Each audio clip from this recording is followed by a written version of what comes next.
Thanks. Hey, man, where you going? Right here.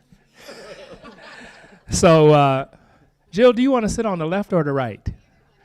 Okay, cool. I'll sit here. So Tom wasn't lying. This was tough to pull together.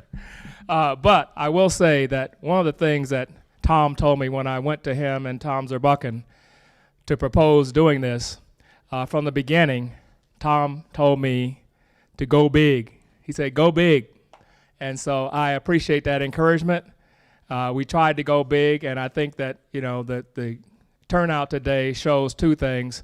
But the main thing it shows is that there is a hunger for getting involved and doing things and changing the world, making the world better in these cities that we live in and love.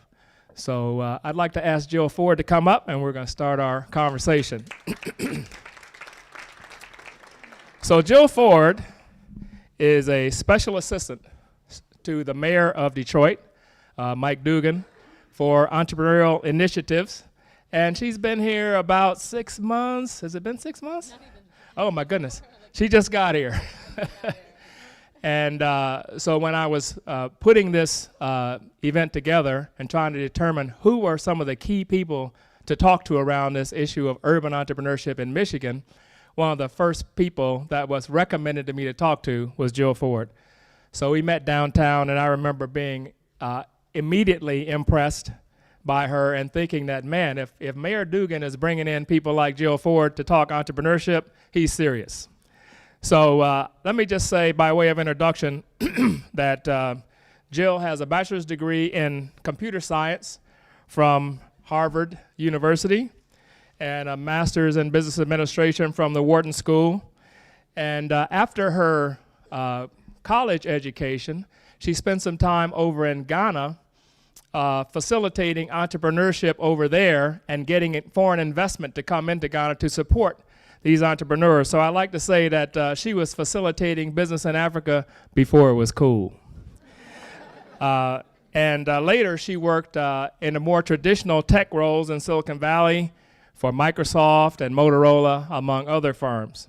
So Jill, welcome to the University of Michigan. Go Blue. Thank you very much. All right, and we're so glad that you could join us today. So the first thing I want to ask you, again, when we first met, I was so impressed by your personal journey to this point. So would you just take a minute or two and describe that journey to the audience as you described it to me that first time? Absolutely. So I'm actually quite excited today that we were able to start off with a speaker from New Brunswick, my hometown. And I am very, very thankful to the people of New Brunswick, especially the teachers and the administrators in our public school system who went above and beyond to make opportunities available to the students. I would not be here today if it weren't for those teachers and administrators and mentors and just all of the members of the community who reached out and spent extra hours and just went above and beyond to really make it possible for the students to get to the next phase of whatever it was that they were trying to do in their lives. So New Brunswick's very dear to my heart. So after graduating from high school in New Brunswick, I went to Harvard, where I studied computer science, as David mentioned. And after graduating from Harvard, I've really had three main phases to my career so far. On the technical side, on the corporate business development side, and on the angel investing and advising side. So the technical side, I worked for a company called Trilogy. And Trilogy was definitely a very amazing experience. It accelerated our aging process in both the good ways and probably in giving us some extra gray hairs too. So we were a software company, and we, amongst other things, building configuration software, we also spun off a lot of companies. So it was a company that really encouraged us to take our most ambitious ideas and just go run with them and start new divisions of the company and spin off companies. And so we actually were on the cover of Forbes several times. We spun off companies. One of our companies actually went IPO, and this is from a little software company in Austin, Texas. After Trilogy, I went to the Wharton School of Business and came across some students who had run a business plan competition in Ghana and given away $1,000 and positioned it as a means of alleviating poverty that was an alternative to traditional aid through the enablement of entrepreneurs. And they were graduating, so they thought, oh, this is a cool project, but we're moving on to other things. And I thought, wait, this is actually a great idea. I mean, just think about it. What if you took this and you pulled in more capital-intensive companies, you increased the fundraising that you did, you got strategic partners who could be a part of this thing, and then pulled in the press. And they looked to me and said, how would you like to come to Africa?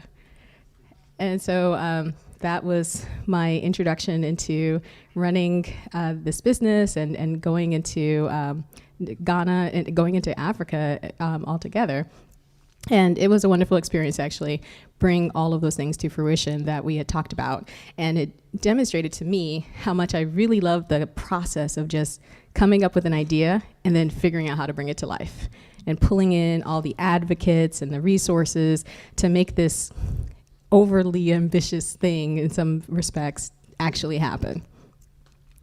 So the press that we got noticed in a lot of places around the world and ended up being noticed at Microsoft. And so they looked at, it's like, what you were doing over there, that's business development. You should come and do it here. And so I went over to Microsoft and started my business development career, phase 2 of my career. And from there, got recruited down into Motorola, where I took that business development skill into mobile games. And so I globally sourced and selected the games that were preloaded and distributed on Motorola devices. So if you ever played Tetris on a Motorola device, that was me. And so I was on the buy side with Motorola, and then I went over to the sell side with Disney. And through that experience in mobile games, got a chance to really understand how an ecosystem is formed. I got a chance to interact with the developers, but also the VCs and the angel investors and the middleware partners and the people who provide the enabling software and hardware for the game developers. And I got to see how all these little components are so necessary in order for any of them to work well. And so that understanding of the ecosystem and the entrepreneurship ecosystem became a foundation for the next phase that I wanted to go into of angel investing and advising. And so I had always really loved big challenges and working with companies to understand what their goals were and to figure out how to make these sometimes audacious goals possible. And so in addition to my core portfolio of startups, I would work with a whole variety of startups, everything from security startups to a dentist on wheels to help them figure out how they could get to their next funding goal or their next product goal or whatever it was that they wanted to do. I just thought if there's something that seems like a compelling endeavor to take on, something that would have interesting revenue impact, interesting social impact, or just would be cool to do, then let's try it. Let's see why this should be done, as opposed to thinking about, oh, well, all the reasons why it can't be done. And this is one of the things that I'm so excited about with the Urban Entrepreneurship Initiative, because we are empowered to solve our own challenges and to come up with ways that we can see a pain point and then figure out all the different ways that we might be able to work towards solving it. And that is what creates the opportunity for us to create these new companies and to have them scale and grow and become things that are of interest to a whole entire mass market. And so I love that whole process, and that's something that's been pretty much continuous throughout my career, even going back to grade school. All right, so again, you were facilitating, again, this entrepreneurship in Africa, and that's an experience that I would say probably most of us have not had, and most of us probably will not have. So what would you say were the key things you learned from that experience in Africa? So the experience in Africa was very fascinating, and there's a few things that stood out to me that I still remember to this day, even though that was, about 10 years ago. One was the importance of face-to-face communication in doing business. And As a person who's worked in the corporate environment, there's definitely been times when I've talked over the phone with people for months, sometimes even years, and done business. But when I went to Ghana, it was very important for people to make that face-to-face connection, and sometimes driving for hours so that people could make that face-to-face connection. And it just really underscored the importance of relationship, the importance of trust, and especially as people are getting ready to start to embark on a new journey together. And entrepreneurship, as many of the other speakers have noted today, it is a journey. And it is a journey that you want to take with friends, you want to take with people that you trust. And so having that face-to-face interaction is very important. All right, so moving along to your Silicon Valley career. Now, sitting here, you make it sound like everything was just rosy, and I went here, I went there, and everything was great. And Jamie, a few minutes ago, Jamie Shea indicated to our attendees that people should go to work in industry and get some experience before they dive in and do something in a particular field. And you did that. You went to be a corporate insider in California. So what I'd like to know is what difficulties did you encounter with that? And how did you deal with those on the way to doing what you're doing now? I love Tiffany Sadek's comment earlier about resiliency. And as I've gone through my entire career, the importance of resiliency has always been something that's come up. I think it's always important to be able to be adaptive and to understand how to not just take a direction, but to know how to change direction if there are barriers that will come up, because they will. And so when I think back to some of the challenges that I've had, a lot of times when I see challenges, I don't necessarily think of them as challenges. I more so think about them as things that I need to figure out a way to work around to get to some sort of success. But when we started off with the initiative in Ghana, for example, it was starting off with myself and a student and a few other supporters. And we had this big vision of being able to have something that could bring 500 entrepreneurs in and be able to have 100 VCs and CEOs around the world acting as mentors to entrepreneurs in Ghana.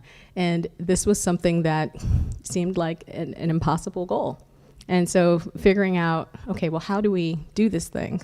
It was definitely one of the challenges that we looked into. And a lot of times with challenges, one of the first things that becomes very helpful is to talk to people, to really get great advice from people who may have seen your situation before or may have seen a similar situation. And what I have also found as well is that often talking to people gives an opportunity to just sound out the problem yourself. And so I would say that that's been one of the great ways that I have found to overcome challenges. Okay. Well, that face-to-face thing also applies in Jamaica. Mm-hmm. As my wife and I got married in Jamaica some years ago. I know she hates me talking about this, but we could talk for months to people on the phone about arranging this or arranging that. Nothing happened until you got in front of them. So I think that must be an African thing. I don't know.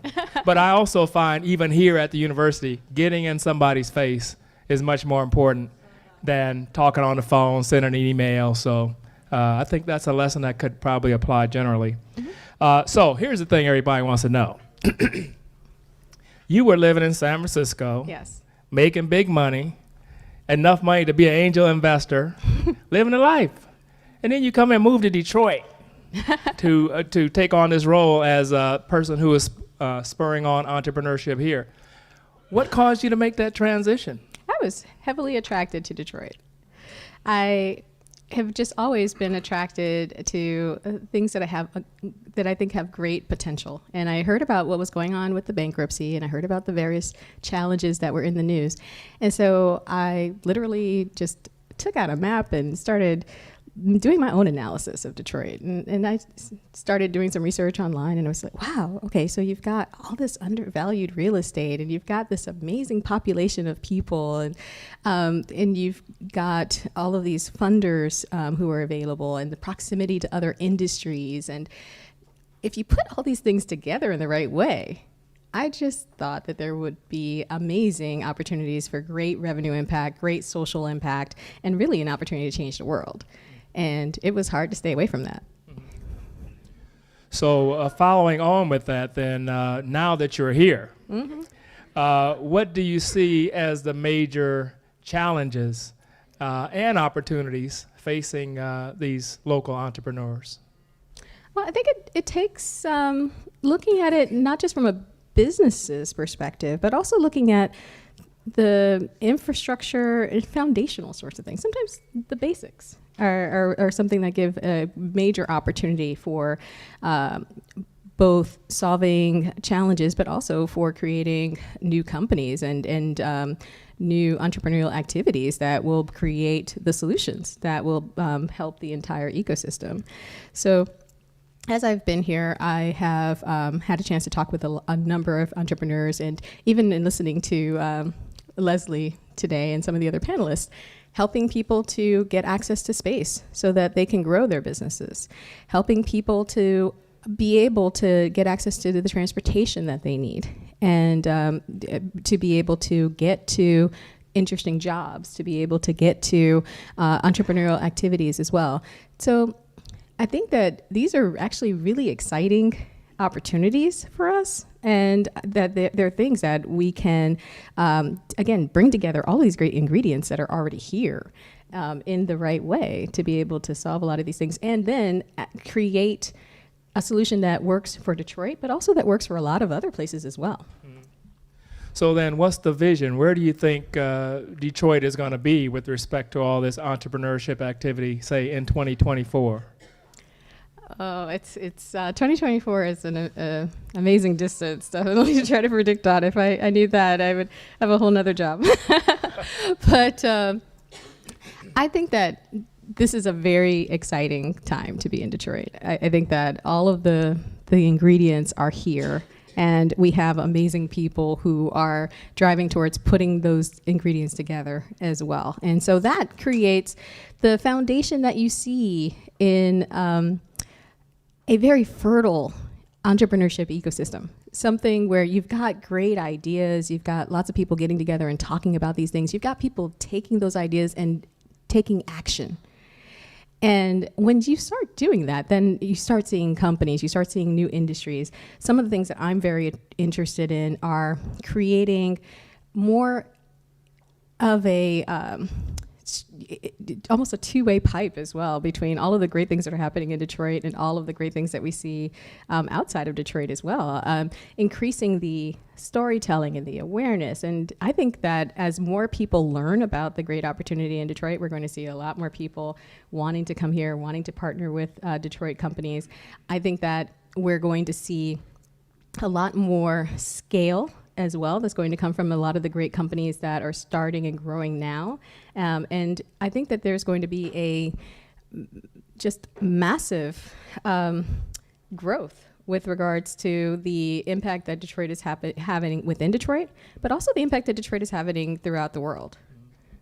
I certainly agree with you. I think one of the foundations of this urban entrepreneurship initiative is to establish these connections with urban centers around the world so we can exchange ideas and exchange products. Yes. And so I think that we're just in the beginning of that, but it's exciting to be thinking about that.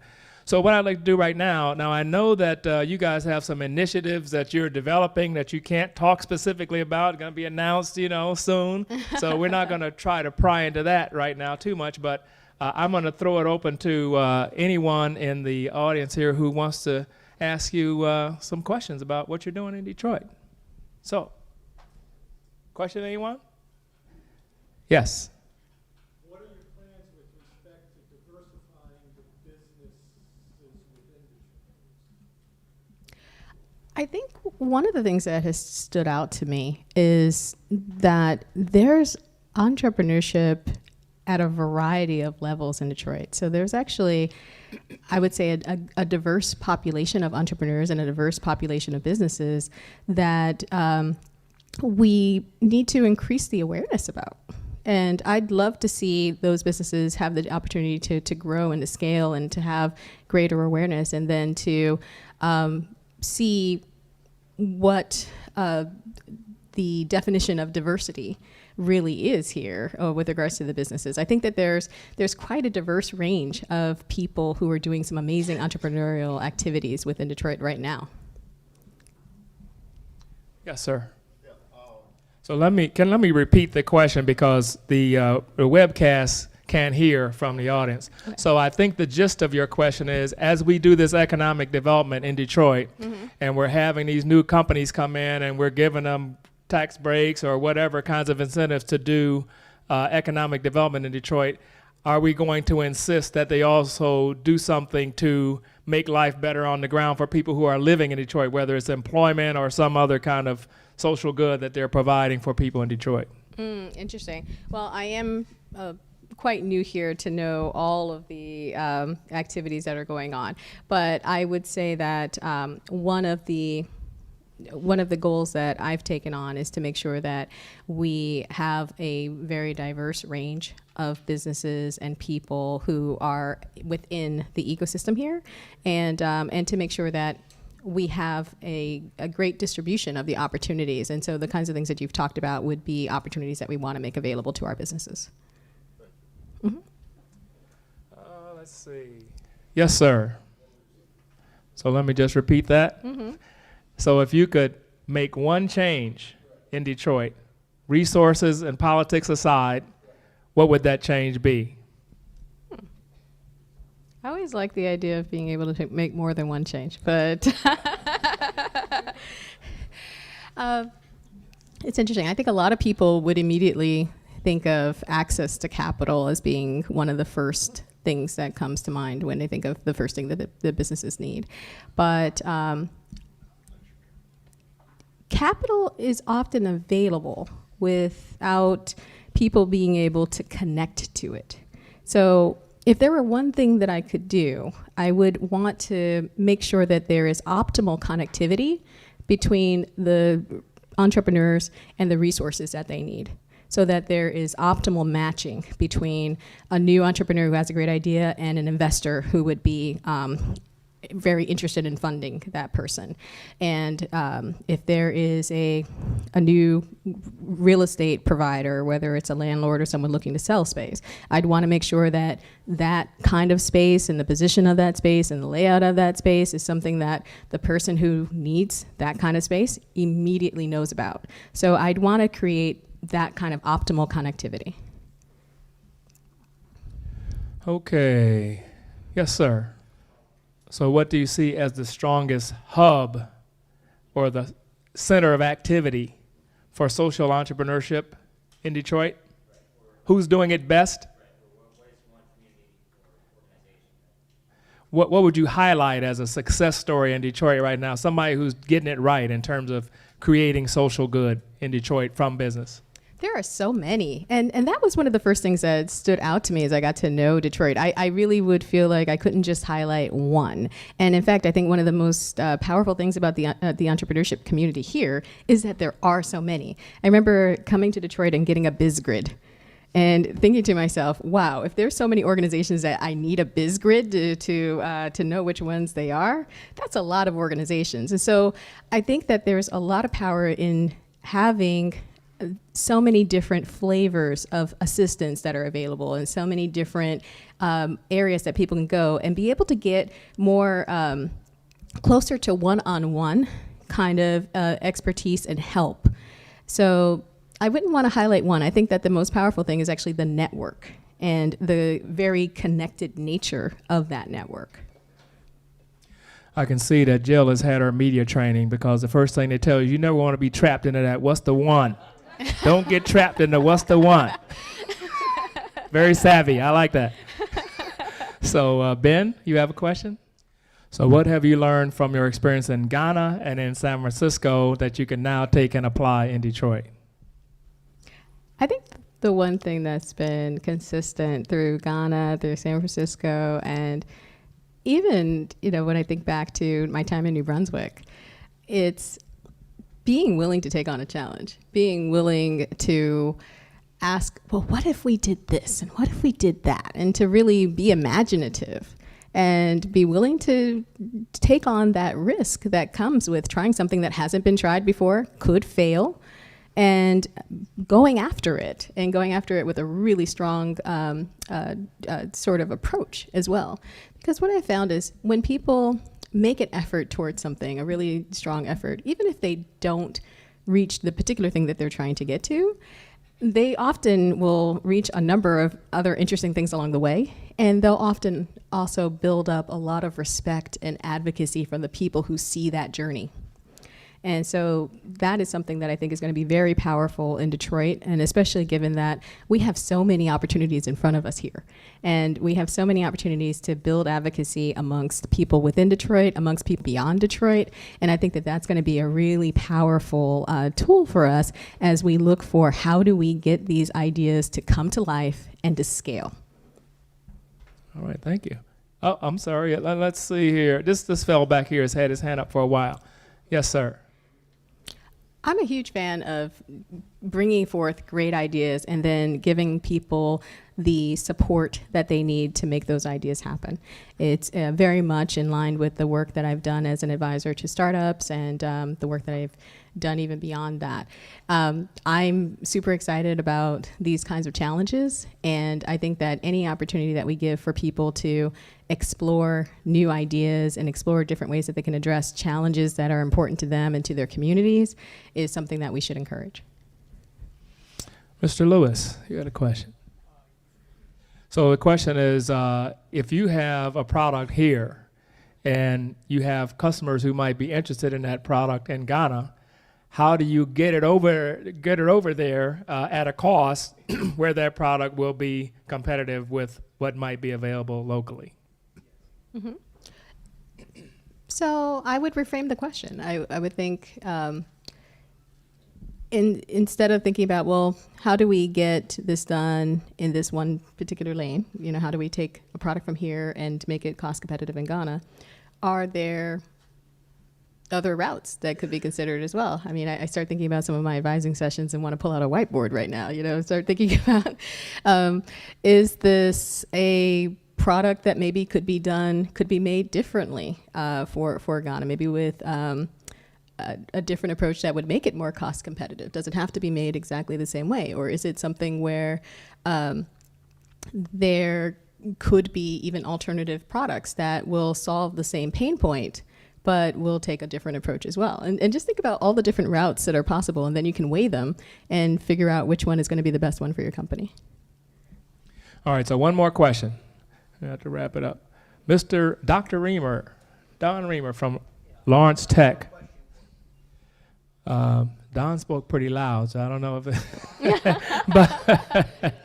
but you know, Don and I have had this discussion before. So what can we do here in Michigan to facilitate or foster or identify businesses that can help us economically, competitively recreate this kind of manufacturing base that will employ lots of people who are low skill or no skill or entry level people, but to get closer to where we were, where we had, you know, more employment? How can we foster that kind of manufacturing and engineering industry here going forward? I think innovation is the start of it, really. It is the start of a lot of things, really thinking about, okay, so what made manufacturing really get started here in full force, and what drove the skill set, the customer base, the relationships, and then look at new ways that set of principles can be redeployed. And I think that helps with regards to traditional manufacturing. I think it helps when we start thinking about next generation manufacturing and start thinking about what's going on now with 3D printing and with, sorry? Yeah. I mean, you can have something going on in Germany, and it be produced here. That's all you have to do is set that SD file over, and you've got it. You know, it's so great. Yeah. It's all the world. And starting to think about agricultural manufacturing, and there's so many interesting new directions that I'm super excited about. We can talk later. Yeah. So what, you know, that's the one thing that gives so much promise to this whole area of revitalizing these urban areas, the fact that the pace of technological innovation is going so rapidly, we create so many new opportunities that weren't there, 5 years ago. Yes, absolutely. And that's one of the things that's so exciting. It's a constantly evolving market. And I think being in a position where we have the people and the resources and all of these great ingredients to evolve with this market and drive the next direction of it is very exciting. So Jill, I want to thank you for coming here and doing this. I know you've been very busy with your duties over there in Detroit. And as I say, I'm impressed that Mayor Dugan is bringing people to town like you. He brought another person to town I want to give a shout out to. I don't see him here today, but there's a fellow by the name of Charlton Driscoll who just came to the city, back to the city. He's a graduate of the University of Michigan College of Engineering.